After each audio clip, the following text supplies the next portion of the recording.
Hello, hello, hello, mga inday, mga undoy. Good morning, mayong adlaw. Tapos na ang aming dinaluhang ano pa yun pa, ordination ba pa no? Tapos na kami, andito kami. Hindi na kami kumain doon kasi ang daming tao. So andito na lang kami sa Jollibee. Nag-drive-thru na lang kami kasi pagkatapos nito, mag-grocery na lang kami. Kasi diba may lakad kami. So mag-grocery kami para pangbaon namin para makatipid ba. Ayan, drive-thru na lang kami dito para pang lunch namin. Pagkatapos naming kumain, na kami diretso. Mag-grocery na kami ng lang, konti lang yun pambaon na mo sa lakad namin ngayong Sabado. Anong sayo be? Chicken? Ayan, umiyak yung batang mabait. Ayun. Ito pa kay Kuya John Paul. Ano lang sa akin pa. Ano ba yun? What is that? Cookies and cream? You want? Ha? Cookies and cream also daw pa. Ito na yung mga order namin. Ito. Doon lang kami sa sa kilid-kilid kakain. Pabalik na kami doon sa city, mga Mari.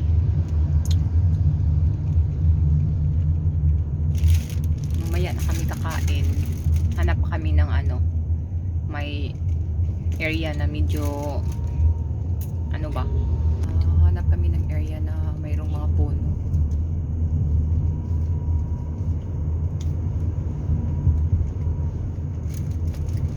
Pag YouTube ang kudang ko, hindi mga na magkarosan eh. Pag inibalik sila. At doon nag-aaral ang aking anak, mga Mari. Ayan mga Mari.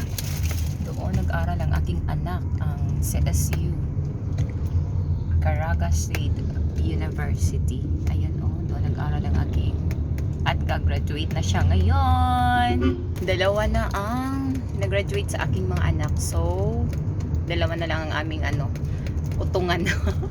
Si Bunsoy na lang, grade 5, at saka si Ate Queenie na isang tourism na doon din nag-aral sa isang university. Dito kami nag-stop. So, dito tayo kakain na pa. Okay. Doon pumunta si Aisha doon. Nag-ask siya kung mayroon daw kalimba. Ano na kaya namang plano ng batang to? Tapos na kaming namili. Ayan yung baon namin para sa lakad namin Mari ngayong Sabado. At saka bumili din ako ng bread pasalubong kina nanay. Yung mga Mari, di ba kanina super init, o ngayon tingnan nyo, biglang umulan. Andito kami sa dito kami sa office ng anak ko sa DPWH kasi mag-swap na kami ng car. Ayan yung car namin, yan ang car namin. Yan. Umalis ng nakasuklay, umuwi ng ganito na. Inaantok na kasi kami. Super super pagod na. Galing doon umattend kami ng ordination ng pari. Tapos ngayon, nag-grocery kami. Pagkatapos ng grocery, pumunta kami bumili kami nitong bag na Asia para sa school. Kasi bumili kami ng paunti-unti ba para naman pag sa pasukan na June 16, hindi na kami mahirapan. Bumili din kami ng sewing kit niya. Kunti na lang kulang, mga folder na lang yan, di ba, be? Ayan, tingnan yung mukha. Nakamugto ang mukha kasi gusto ng toy. Sabi ko, wag nang bumili ng toy kasi tayo, nagtipid. Kasi super na ngayon. Squishy. Hindi kami makalabas kasi ang lakas ng ulan. Ayan Oo, lakas ng ulan. So hindi kami makalabas. Hindi namin pwede i-swap tong car. So dito muna kami sa loob ng car. Hello mga inday, mga undoy. Ngayong hapon, punta tayo sa baba mga inday, mga Mare.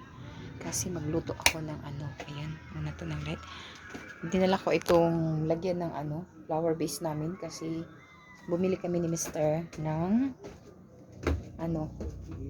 bumili kami nito kasi yun nalamta na. Ayan magluto ako ng chicken. Luto tayo ng mga Mare for dinner. Kuha muna tayo ng ng chicken. Ito yung chicken na ginawa ko kanina. Ayan. Fry muna natin to. So, ayan ang mga mari, nakaluto na ako tapos akong kumain. Yung ulam ko is ano lang, paksiw. At ito kay Aisha. At ito yung mga pamangkin ko, diba? Dito bisita namin. Ito kay Laika. At ayan. Yan ang ulam. Titipid kasi kami. Kasi may, ano kami, may lakad.